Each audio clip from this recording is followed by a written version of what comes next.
जय हिंद साथियों, स्वागत है आपका बालकेश भार्गव टॉक्स में। दोस्तों, आज मैं बात करूंगा जिस तरह से पहलगाम आतंकी हमला हुआ।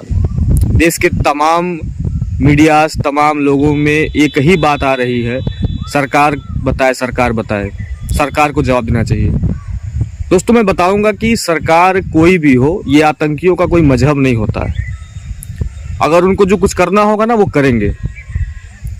कुछ सरकारें ये विचार करती हैं कि किस तरह इसको नेस्तनाबूद किया जाए, लेकिन ये हर वक्त हमेशा से कहीं ना कहीं से आ जाते हैं। दोस्तों, बड़े से बड़ा हमला देश को झकझोर देता है। दोस्तों, इसमें हम बात करेंगे सुरक्षा की। सुरक्षा हमेशा देश की एक बहुत बड़ी मजबूत स्थिति होती है, और भारत जैसे देश में, वह देश जहाँ विश्व में सबसे अधिक जनसंख्या है और ऊपर से विश्व में सबसे अधिक युवा यहाँ रहते हैं। सैनिकों की संख्या भी ज़्यादा है, लेकिन कहीं ना कहीं सैनिक वहाँ नहीं पहुँच पाए।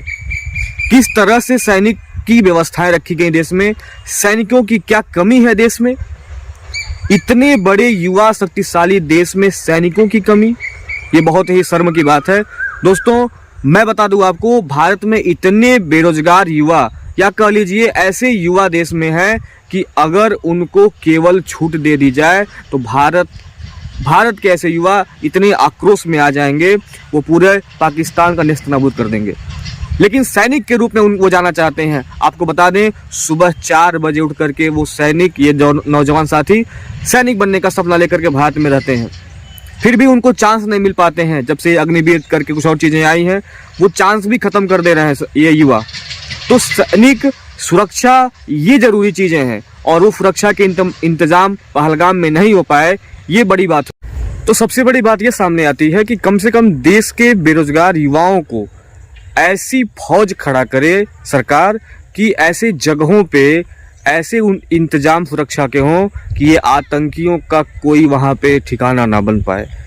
दोस्तों, सबसे बड़ी बात ये है, सरकार के ऊपर बहुत जिम्मेदारियाँ होती हैं। ये जनता जिस तरह सरकार को चुनती है, कहीं ना कहीं वो देख करके चुनती है। बाद में वो अलग बातें हैं, कहीं ना कहीं अच्छाई बुराई लगा रहता है, लेकिन बार बार सरकार कोसना ये ठीक बात नहीं होता है। लेकिन सरकार में जो कुछ कमियां हैं सुधारने की, वो ज़रूरत है। अगर सुरक्षा के इंतजाम नहीं हो पाए थे, तो सुरक्षा के इंतजाम करने के लिए सैनिकों की जो कमी देश में है, उसे पहले सरकार पूरा करे। और जो भी कड़े कदम, नियम पाकिस्तान के विरुद्ध या आतंकवाद के विरुद्ध आपको उठाना है, देश को उठाना है, वो सरकार करे, जहां तक हो पाए करे। क्योंकि ये जनता की गुहार है, पहलगाम जैसे आतंकी हमले फिर देश में ना हो। क्योंकि वो जो 27 पर्यटक मरे हैं, उनके परिवारों में जो चीज़ें हो रही हैं, परिवार जैसे उनको झेल रहा है, जिसके ऊपर बीतता है दोस्तों, वही जानता है। हम लोग तो केवल ये कह रहे हैं 27 मरे हैं, पर्यटक मरे हैं, लेकिन वास्तव में जिसके घर मरते हैं लोग, वही जानता है। आज हिंदू पूछ करके मारे हैं। और सबसे बड़ी बात यह है ना कि जिसे जाति धर्म को लेकर के एक बहुत ही बड़ी विडंबना देश में है। धर्मनिरपेक्ष देश है अपना, कोई भी निजी धर्म नहीं है, हमारे संविधान में साफ साफ लिखा हुआ है। लेकिन फिर भी धर्म को प्राथमिकता देना एक कहीं ना कहीं ठीक नहीं है। जाति को लेकर के जिस तरह से चीज़ें हो देश में चलती चली आ रही हैं, वो अभी एक कहीं ना कहीं बड़ी बात हो जाती है।